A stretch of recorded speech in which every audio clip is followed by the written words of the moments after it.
So you have a tenant that's moving out of your property, and it's time for you to consider either selling it or putting it back on the market for rent, because that's what you want to do. What should you expect when it comes to the amount of money and time that you're going to need to put back into that property, and what is realistic? What's up, Capstone family? So this week I want to talk a little bit about this, because the expectation of how much money we need to be putting into these properties is something that we need to make sure that we're prepared for.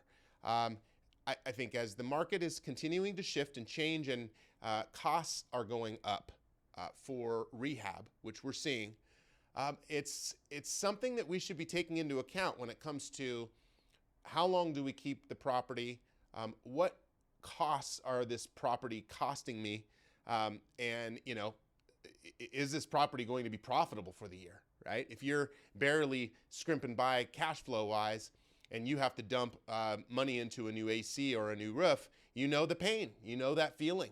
And it's like, okay, what's the recoup cost? How long is it going to take for you to make that money back from the cash flow you're making?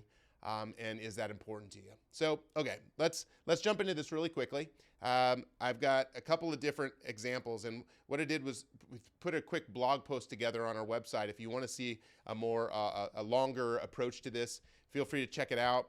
But jumped into it and said, okay, for 1 year, what should you expect? And for the most part, you shouldn't expect too much, anything major. It's all light touch-up. It's cosmetic stuff. It's normal wear and tear. And we're gonna we keep thinking through that same old normal wear and tear. What does that really consist of? After a year, you're looking at some nail holes in the wall. You're looking at some scuff marks.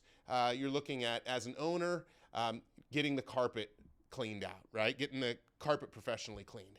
Now, under our agreements, you owners know that the tenants are responsible for that, which is great. Otherwise, it would be, as an owner, it would be your responsibility. We'd want you to clean those carpets.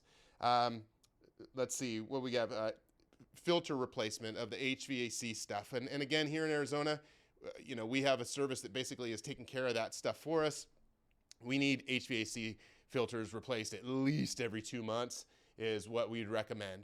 Every month if you can. That's more ideal, because again, lots of air flowing, keeping those things going, using those real cheap ones are much better. It gets better airflow and ultimately puts less strain on your AC units over time. And then again, a general deep cleaning, which again, the tenants should be responsible for under our contracts when they move out. Now, bump that up to 5 years, right? What are you expecting then? Well, after 5 years, if a tenant's living there for 5 years, there's, in my opinion, more than a lot needs to be taken care of. Now, in this market, we see we had a surge some years back, if you remember, of all these hedge funds that came into town, and they really bolstered the pricing of these rentals. Well, what they also did was they set the bar for expectations of quality of what these properties should look like when a tenant moves in. They're replacing all the flooring. They're replacing all the paint, sometimes AC units, appliances, redoing things, like spending way more than we would expect to or suggest. But that was their model. So they were pushing the values on all the rents. And again, to keep up, unless we want to be, we can bring our price down a little bit off of where they are. But if we want to keep up, we still have to have a super polished product. So that's why after 5 years, it's like, let's really look at it. We don't want dingy carpet. When was the last time you moved into a place and the carpet was dingy? It's like, nah, we don't want dingy carpet. If we can clean it, we're going to clean it. But again, at 5 years, that's when it becomes this conversation with the tenant, what wear and tear looks like versus not. If the carpet was older to begin with, well, it probably would need to be replaced if it doesn't look as good. But again, some of the carpet that we're putting into properties these days, it may or may not hold up over that amount of time due to the carpet pad. If the carpet pad is cheaper, then the carpet doesn't last as long. And again, the carpet pile, what's the grade, what's the quality, and does that make sense for your property to invest too much on the front end, or do laminate vinyl plank, which we're suggesting on many properties right now. Then it comes back down to, like, we have some properties now where we've been managing tenants for years, almost a decade, And after a decade, like, what should you expect as an owner? Realistically, it's a full turn. It's getting this property back to where it needs to be, get it up to the standard of where it needs to be. Oftentimes you're going to see even kitchen stuff needing to be done because maybe there was something that broke due to wear and tear over time for some of the stuff that was put into houses, maybe a little bit cheaper grade back in the day when these houses were being built, that now just is starting to deteriorate or really starting to see its life, being at the end of its life. These are things that I would suggest at that point to evaluate and see if that's what needs to be done as well.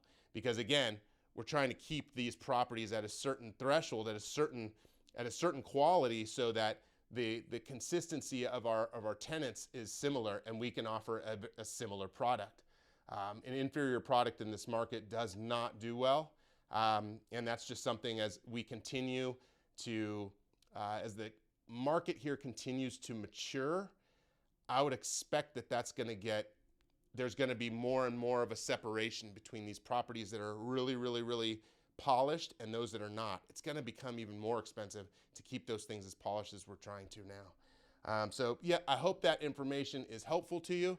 If you have questions about property condition, if you have questions about what that should look like, again, there's no magic bullet for this. Each state is a little bit different in what they qualify as, what the property should look like, or the economic life of each one of these pieces, the wear and tear. What does that look like? It's tough, but as we interpret it, we'll do our best to keep you in the loop and make sure that we're keeping you above board. We appreciate you so much. Hey, thanks for watching, and look forward to seeing you again next week.